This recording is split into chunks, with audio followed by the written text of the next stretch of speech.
हम पिछले 18 महीने से ये देख रहे हैं कि जो हमारे भारत में खासकर जो हमारे समन संघी भाई है, एससी एसटी और ओबीसी, जो कि जन्मजात समन संघी है, जिनको कि समता में रहना है।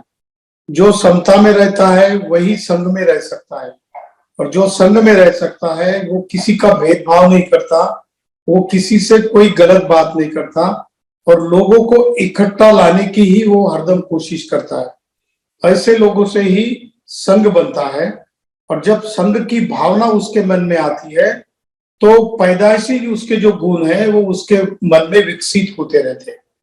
तो ऐसे समन संघ में समाविष्ट हो चुके, होने वाले और भविष्य में आने वाले लोगों का ये समन संघ है, वी द पीपल समन संघ, जिसको हमने कहा है।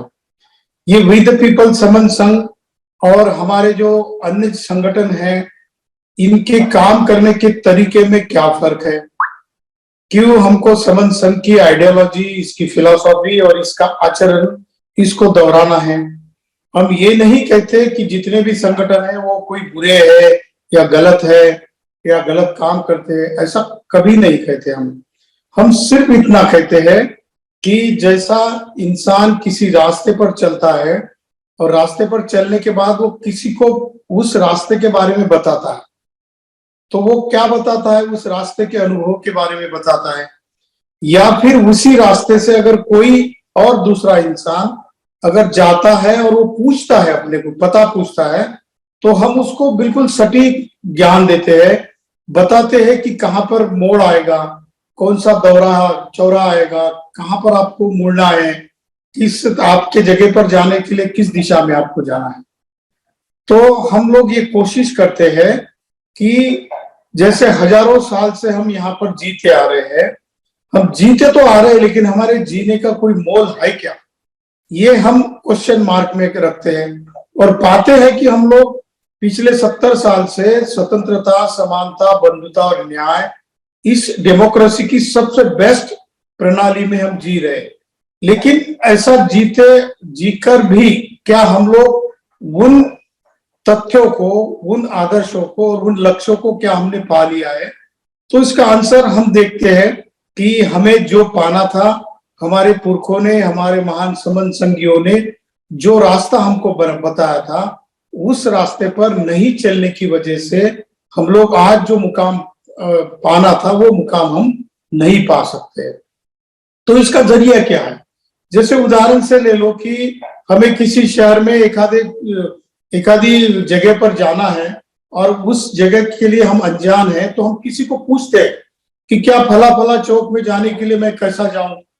वो पूछता है कि आप ऐसा करना, आगे जाके दाहिनी ओर मोड़ना, फिर जाके फिर बाई ओर मोड़ना, फिर सीधे चले जाना, और अगर आपको तकलीफ हुई तो और किसी को पूछ लेना। तो हम लोग केवल उसका रास्ता बताने के लिए उसका बार बार धन्यवाद देते हैं। इतना धन्यवाद देते हैं कि अगर हम गाड़ी व्हीकल में रहते हैं तो उसको व्हीकल में बैठने के बाद एक बार थैंक यू बोलते हैं, बाद में चलते वक्त थैंक यू बोल देते हैं, और गाड़ी चालू होने के बाद भी उसको अंदर से, शीशे के अंदर से उसको थैंक यू करते हैं। तो ऐसा क्यों करते हैं हम लोग? क्योंकि उस इंसान ने हमको हमारे जाने तक के रास्ते का ब्यौरा बता दिया, हमको मार्ग बता दिया, इसीलिए उसका हम धन्यवाद देते हैं। तो हमको हमारे समन संघियों ने हजारों साल तक आगे जाने के लिए रास्ता बताया, जिस रास्ते के ऊपर जाने के बाद हम लोग अच्छा जीवन व्यतीत कर पाएंगे। क्या उनको हम धन्यवाद देते हैं? हम फिजिकली बोलते तो है कि हम, हमारे समन संघी ऐसे है वैसे है, उन्होंने हमको इतना बढ़िया संविधान दिया, इतनी बड़ी शिक्षा दी, और वो कितने महान है। लेकिन उन्होंने जो कहा, उन्होंने जो किया, उस रास्ते पर हम लोग चलते नहीं है।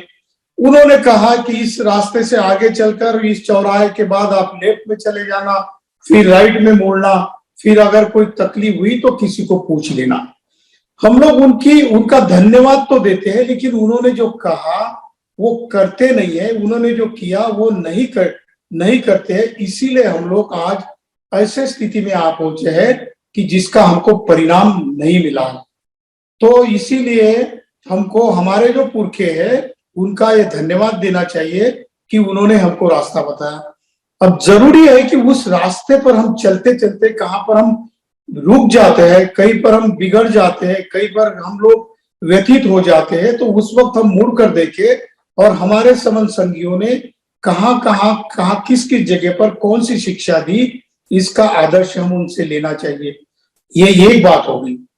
दूसरी बात हो गई कि रास्ते पर चलने के बाद कुछ रास्ता हमको खुद तय करना है कि हमें पिछले 70 साल से आने के बाद हमारे महान समन संगियों ने रास्ता तो बताया था, लेकिन उन्होंने ये भी बताया था कि चलते वक्त ये भी देखना कि मैंने जो बताया कि आगे चल के कहां पर खड्डा आ रहा है, कहां पर मोड़ आ रहा है, हो सकता है वो मोड़ बदल भी जाएगा, कहीं आज का खड्डा गहरा हो जाएगा या फिर अगला खड्डा कम हो जाएगा। तो उस रास्ते पर चलने के बाद हम लोग हमारे ही निर्णय बदल सकते हैं या उसमें रिफॉर्म्स कर सकते हैं, सुधार कर सकते हैं। ये प्रक्रिया हमने पिछले 70 साल से ठीक से नहीं निभाई, इसीलिए आज का परिणाम ऐसा हुआ कि हम दुख में महसूस कर रहे हैं। क्योंकि जो रास्ता हमको बाबा साहब ने संविधान की रास्ते से दिया था, संविधान में बताया था, उस रास्ते को चलते हुए हमने खुद को एनालिसिस नहीं किया, और एनालिसिस किया भी तो भी उसमें किस तरीके से हमें दुरुस्त करना है, किस सुधार को हमको पा लेना है, ये हमने अभी तक तय नहीं किया। इसीलिए आज हमारी समस्याएं पड़ी हुई है। तो बुद्ध के जमाने का एक अनुभव है। बुद्ध ने जो जातक कथाएं बताई उसमें से एक जातक कथा बड़ी मार्मिक है। बुद्ध ने बताया कि एक तालाब में मछली और कछुआ रहता था, और कछुआ तो ये जमीन पर भी चल सकता है, जमीन पर रह सकता है और पानी में भी रह सकता है, लेकिन मछली का प्रॉब्लम होता है कि वो सिर्फ पानी में रहती है।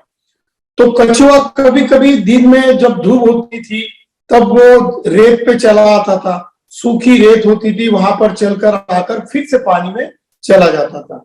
मछली उसको पूछती है कि कछुए भैया ये बताओ कि तुम कहाँ गए थे, मैं दिन भर आपको ढूंढ रही थी। कछुआ कहता है कि बहन जी मैं उस सूखी रेत पर गया था। अब मछली क्वेश्चन पूछती है कि सूखी रेत क्या होती है। अब कछुआ उसको कैसे बताए कि सूखी रेत कैसी होती है, तो वर्णन करके बताता है कि ये ऐसी भूरी सी होती है, उसका कलर ऐसा होता है, उस पर चलने के बाद बड़ा अनुभव होता है, धूप महसूस होती है, मस्त नींद लग जाती है, और ऐसा मैं अनुभव लेता हूँ, फिर मैं पानी में आ जाता हूँ। वो व्यतीत हो जाती है कि अनुभव मुझे नहीं, वो अनुभव जानती तो है उसका, लेकिन वो उस अनुभव लेकर वो खुद के जीवन में उतार नहीं लेती। तो बुद्ध कहते हैं कि जो इंसान जानता तो है कि अनुभव क्या है, लेकिन उसका अनुभव खुद अपने जीवन में उतार नहीं पाता, इसीलिए वो उसका जो परिणाम है वो परिणाम ले नहीं सकता। तो यही बात हमारी हो गई है कि बाबा साहब जैसे, ज्योतिबा फुले जैसे, तथागत बुद्ध जैसे, सम्राट अशोक जैसे, पेरियार रामास्वामी जैसे, और आज जिनकी जयंती है वो बिरसा मुंडा जैसे लोग वो रेत पर जाते हैं और हमको बताते हैं कि ऐसा ऐसा अनुभव आता है, आपको वहां पर ऐसी ऐसी क्रियाकलाप करनी है, ये आपका अनुभव है, इस अनुभव से आपको दुरुस्त होना है, क्योंकि उनका अनुभव हमसे कुछ थोड़ा ज्यादा होता है। तो बुद्ध कहते हैं कि किसी अनुभव व्यक्ति में, यानी अर्हत व्यक्ति में, और जो अर्हत नहीं है, जो अनजान व्यक्ति है, उसमें यही फर्क होता है। वो फर्क होता है किसी चीज के परिणाम को पाने का। तो हमारे बीच में पिछले 70 साल से हम लोग ये बातें सुनते तो है, लेकिन हमको उसका परिणाम पता नहीं है, इसीलिए हम अंधेरे में ही ढूंढते हैं सवालों के जवाब।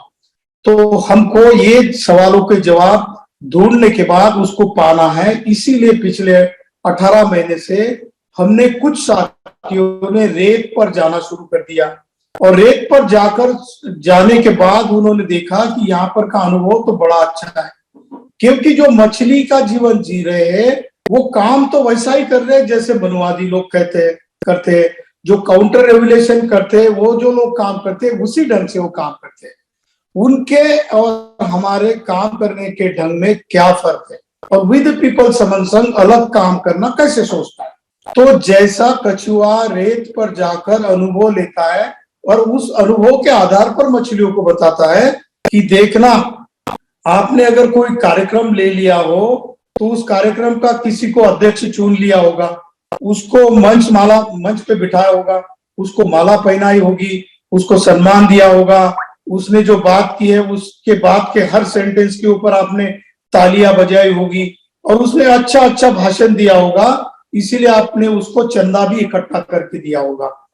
तो ये अनुभव हम लोग विद पीपल संघ में ये सारा कुछ स्टडी करने के बाद ये पाते हैं कि किसी संघ को चलाने के लिए, संगठन को चलाने से बजाय अगर संघ में हम काम करते हैं तो इसमें इन चीजों की कोई जरूरत नहीं होती, क्योंकि जैसा बाबा साहब ने कहा कि जो लोग काउंटर रेवोल्यूशन में काम करते हैं वो लोग दूसरों का शोषण करने का ही काम करते हैं।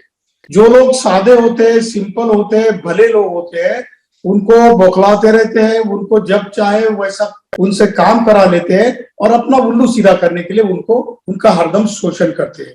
तो बाबा साहब ने कहा कि काम करने का तरीका, जिन लोगों को रेवोल्यूशन प्ले करनी है, क्रांति करनी है, उनके काम तरीका काउंटर रेवोल्यूशन में जो काम करते हैं उनके काम करने के तरीके में क्या अंतर है। तो अंतर यही है कि हम लोग जिस चीज की वजह से पीछे रहे हुए हैं उन चीजों में से हम कौन सी चीजें अपनाते इसीलिए पीछे रहते। तो मंच को महत्व देते, माला को महत्व देते, पद को, पैसे को, प्रतिष्ठा को और अहंकार को। ये 4-5 बातें हम लोग बार बार देखते हैं कि हम करते आ रहे हैं, इस वजह से हमको परिणाम नहीं आ रहा, क्योंकि हमारे मन जो है एक दूसरे के साथ समीप नहीं आते, हम संग में नहीं रह पाते, क्योंकि संग रहने के बाद हमारे बीच की जो बॉन्डिंग होती है, वो सॉलिडेरिटी होती है, एकता होती है, वो जुड़ती नहीं है। तो हमको विद पीपल संघ में आने के बाद एक चीज गहराई से नजर आई, दिखाई दी कि हमारे बीच में हमारी बुराइयां बनी रहने के लिए कौन सा कारण है। तो हमारे बीच में पद, पैसा, प्रतिष्ठा, मंच, माला, इन चीजों का होना था, इसीलिए हम लोग वही दुख में पड़े हुए थे और हम लोग जो चाहते थे वो नहीं पा रहे थे। तो विद पीपल संघ ने इन्हीं बात पर गहराई से चिंतन किया और इसके ऊपर आधारित जो हमारे महान पुरखे जो है, महान समन संघी है, उन्होंने जो नियम बनाए, संघ के नियम बनाए, वही संघ के 10 गोल्डन रूल हमने बनाए हैं।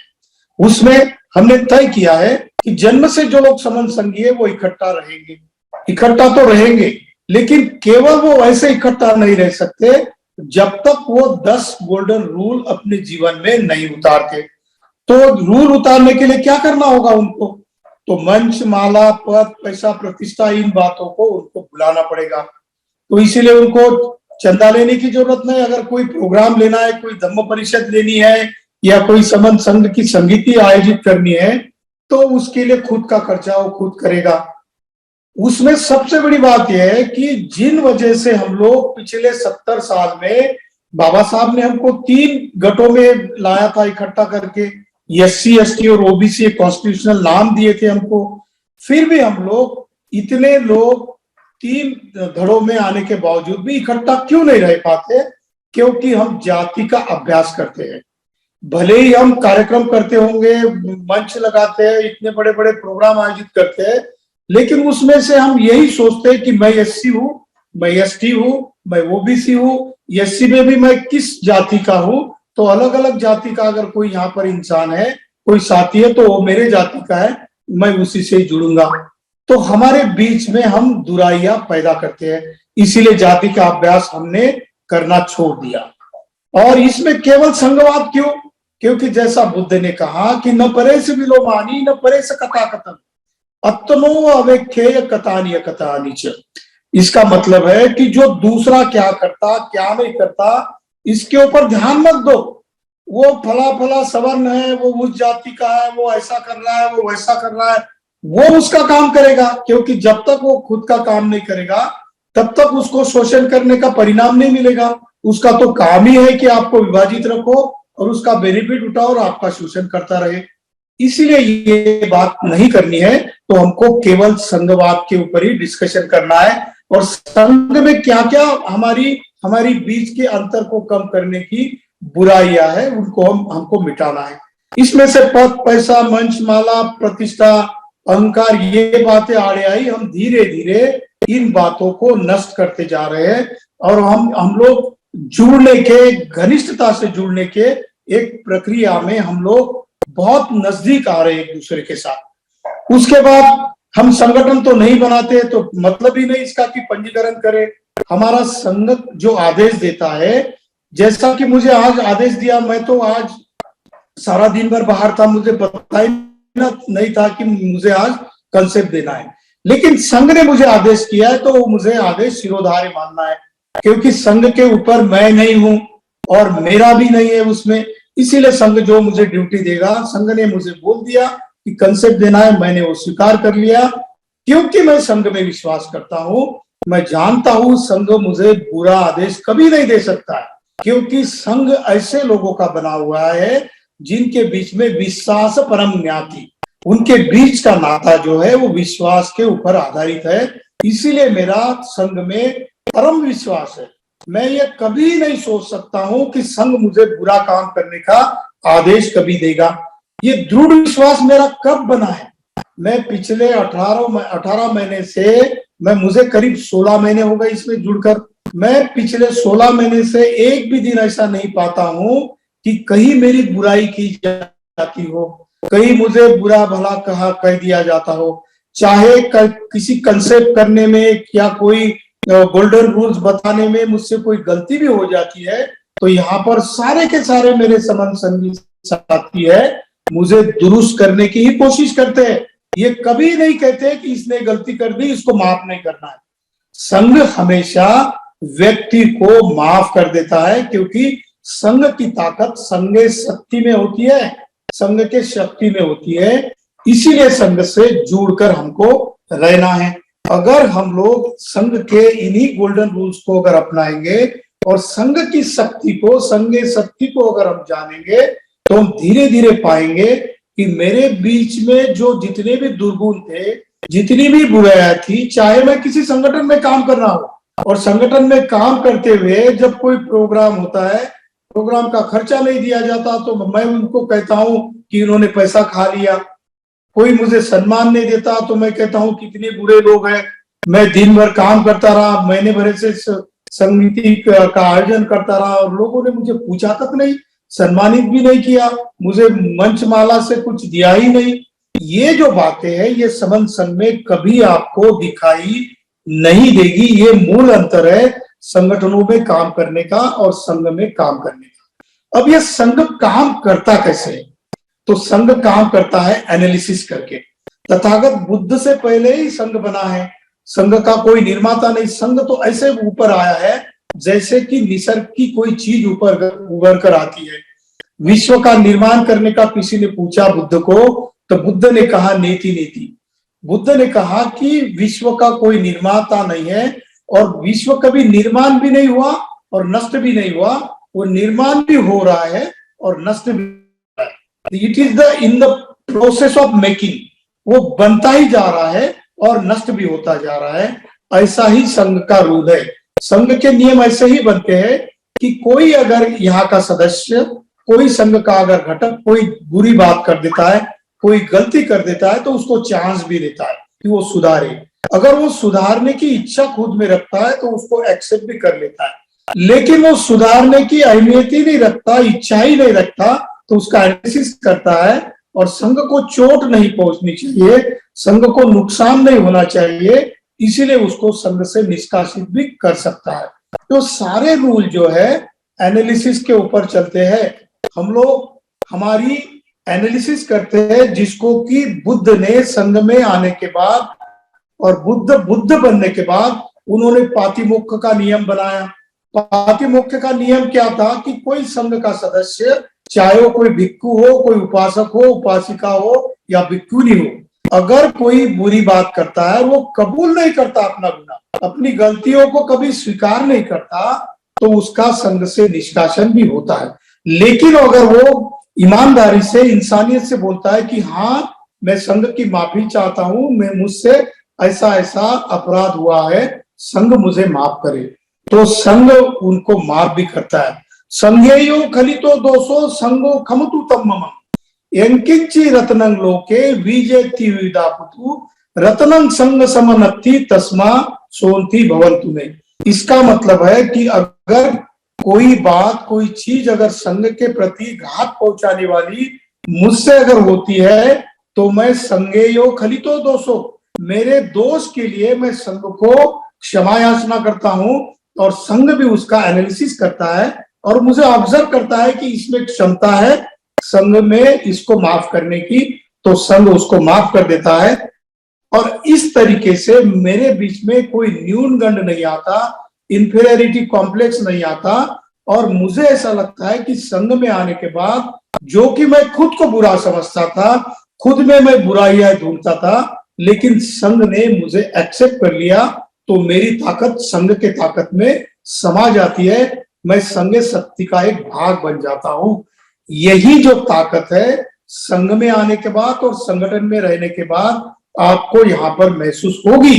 आप एनालिसिस करो, आप जो भी नए साथी आज यहाँ पर जुड़े हैं और खासकर जो नए साथी आज जुड़े हैं उनको मैं रिक्वेस्ट करना चाहता हूं कि कम से कम 10 दिन तक, 15 दिन तक आप लगातार संघ का कॉन्सेप्ट सुनो और आपके संगठन के कार्यकलाप को और संघ में जो काम होता है, संघ में जो सॉलिडेरिटी यानी एकता की भावना होती है, जो फैमिली में जैसे रिलेशन बनते हैं उस तरह की भावना होती है, तो आप समझ पाओगे कि संघ में काम करने का बेनिफिट क्या है और संघ की शक्ति में इकट्ठा होने का क्या परिणाम है, ये आप एनालिसिस कर पाओगे और आप निर्णय कर पाओगे।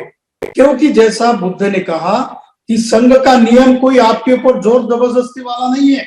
जैसा कि बुद्ध ने कालाम सूत्र में कहा है कि चाहे मैं यानी बुद्ध कह रहा हूं फिर भी आप इसको मत मानो, उसको चाहे परंपरा से चली आई हुई बात हो या किसी ग्रंथ में लिखी हुई बात हो या किसी बुजुर्ग ने की हुई हो, लेकिन उसके ऊपर मत मानो। तो ये मानो कि क्या ये बहुजन के हित की है, बहुजन के सुख की है और लोगों के कल्याण की अगर बात है और मुझे भी ये कल्याण देने वाली है तो ही इसके ऊपर विश्वास करो। तो संघ का भी यही रूल है, आप यहाँ पर आओ, इसको देखो, जानो, परखो, आप इसको यही पस्सी को ओपन आई को आओ, देखो, जांचो, परखो और फिर मानो। हम ऐसा नहीं कहते कि आज ही आ जाओ और आज ही विश्वास करो, ये तो प्रोसेस होती है। लेकिन आप जैसे 10-15 दिन तक आप संघ की बातों को, संघ के बिहेवियर पैटर्न को, संघ में आने वाले लोगों की बॉडी लैंग्वेज को, उनकी करनी में और कथनी में क्या फर्क है, क्या अंतर है, ये बातें जब आप जानोगे तो आप पाओगे कि संघ एकमात्र ऐसा सॉल्यूशन है जिसके साथ रहकर मैं हमारी खुद की समस्याओं का समाधान तो ढूंढ सकते हैं, लेकिन समाज की समस्या का, हमारी देश की समस्या का, केवल इतना ही नहीं कि विश्व की सारी समस्याओं को सुलझाने का एकमात्र सॉल्यूशन समन संघ है। और कम से कम जो लोग जन्म से समन संघी है उन्होंने तो ये बात गंभीरता से सोचनी चाहिए, गंभीरता से जांचनी और परखनी चाहिए और फिर उसके ऊपर निर्णय लेना चाहिए। यही बातें हम लोग पिछले 18 महीने से करते आ रहे हैं। आप खुद जानोगे, आप बहुत समझदार हो, आप जान सकते हो और आप पिछले 70 साल से एक डेमोक्रेटिक कंट्री में रहते हो। आपको संविधान ने इतना अधिकार दिया है, आपको फंडामेंटल राइट्स दिए आर्टिकल 12 से 35 के बीच, आपको डायरेक्टिव प्रिंसिपल दिए है कि कौन आपके लिए सही काम कर रहा है और कौन आपका गलत इस्तेमाल कर रहा है, ये आर्टिकल 36 से 51 में आपको पता चल जाता है। ये सोशल, पॉलिटिकल, इकोनॉमिक और कल्चरल पैटर्न जो संविधान ने आपको दिया है, इसलिए हमारा संविधान ये गुरु है, संविधान हमारा नेता है। तो इस नेता को हम जांचे, परखे और हमारे कल्चर को दुरुस्त करने की भी बात सोचे तो हम पाएंगे कि जितना जितना मैं यहाँ पर उन्नति कर रहा हूं उतने ही उन्नति करने वाले लोगों का संघ इकट्ठा आ रहा है। इसीलिए मुझे संघ में समाविष्ट होने के बाद, संघ में अपने आप को समाहित करने के बाद मुझे केवल आनंद ही आनंद मिलता है, मुझे सुकून ही सुकून मिलता है। इसीलिए मैं संघ में बने रहना चाहता हूं। यही शिक्षा संघ से आपको मिलने वाली है। मैंने जो बात की है इसके ऊपर आप गौर करो, आप देखो, आप जांचो, परखो और फिर विश्वास करना शुरू कर दो। और ये बात जिस दिन आपको समझ में आ जाएगी तो संघ आपको पूछेगा कि क्या आपको संघ की आइडियोलॉजी समझ में आई है। अगर आपका आंसर हाँ है तो संघ कहेगा फिर आप संघ का प्रचारक बनो। तो उसको नाम दिया है प्रवक्ता यानी स्पीकर, आपको ये अधिकार दिया जाएगा कि आप संघ के प्रचार और प्रसार की बात करने के लिए मुक्त हो। और ऐसे ही मुक्त हुए लोगों का एक संघ जो है वो हर महीने की 1 तारीख को हाउस लगता है, पार्लियामेंट लगती है। और जिस तरीके से भारतीय संविधान में किसी प्रस्ताव को पारित करने की जो पद्धति जो बुद्ध के संघ से, समन संघ से ली है, वही बात यहाँ पर 1 तारीख को हाउस लगता है। उसमें एक किसी साथी बहन को या भाई को स्पीकर करके चुना जाता है और उसकी अध्यक्षता में उसके नाम को लेकर, उसके नाम को पुकार कर हम लोग यहाँ पर प्रस्ताव ले आते हैं। अगर मेरे मन में कोई अच्छा प्रस्ताव है तो मैं यहाँ पर ले आता हूँ, मैं वो रखता हूँ बात संघ में, और संघ उसके ऊपर सोचता है, वो हाउस सोचता है, और हाउस वो निर्णय अगर बहुजन हिताय बहुजन सुखाय लोकानुकंपाय, अगर बहुजनों के हितों का है, बहुजनों के कल्याण का है, तो उसको एक्सेप्ट कर लेता है, वो रूल बनता है और उसी रूल पर हम लोग चलते हैं। तो इसका मतलब है यहाँ पर आने के बाद नुकसान होने की कुछ भी गुंजाइश नहीं है, यहाँ पर सिर्फ बेनिफिट ही बेनिफिट है। ये बेनिफिट आपको अगर पाना है तो आपको संघ में जुड़ना है, क्योंकि ऐसे खुद को विकसित किए हुए लोगों का संघ अगर बड़ा बन जाएगा, उसकी संख्या 10,000 में, लाखों में और करोड़ों में हो जाएगी, तो जो लोग आपके ऊपर आज अन्याय करने के लिए उतार हुए हैं, उनकी हिम्मत नहीं होगी, वो आपके ऊपर अन्याय करने की कोशिश भी नहीं कर पाएंगे, क्योंकि संघ की शक्ति जो है, संघ शक्ति है, वो उनको दिखाई देगी सॉलिडेरिटी में, एकता में, और संघ के एकत्रित आने में जो ताकत है वो उनको जब दिखेगी तो वो कभी आपके ऊपर अन्याय अत्याचार करने की बात नहीं करेंगे। और जितने हमारे जो मॉरल इथिक्स रूल्स है, मॉरल्स है, नीतिमत्ता के नियम है, वो नियम जो संविधान ने दिए है, वो आप अपने आप उसका उपभोग कर पाएंगे और आप खुद और आपकी आने वाली जनरेशन को आप सुखी कर पाओगे। इसीलिए आपको इकट्ठा होने के लिए, इकट्ठा आने के बाद जीतने के लिए आपको जुड़ना है। तो हम ये आज से एक वचन ले ले कि मैं इसकी समीक्षा करूंगा, मैं इसको यही बच्चे को ओपन आई को करूंगा और मैं 8 दिन 10 दिन तक लगातार बना रहूंगा, और उसके बाद अगर इसके विचार मुझको पढ़ते हैं, मुझको अच्छे लगते हैं, तो ही मैं उसको अपनाऊंगा। नहीं तो जैसा मेरा जीवन चल रहा है ऐसे गुलामी में जीने के लिए मैं तैयार रहूंगा। तो इसीलिए संघ में आना है, जीतना है, जुड़ना है, और आगे के जीवन को, आने वाली सारी हमारी जनरेशन को सुखमय जीवन बनाना है। यही सुखमय बनाने का अंतिम हेतु संघ का है। धन्यवाद। जय भीम, नमो बुद्धाय, संघं नमामि, जय संविधान।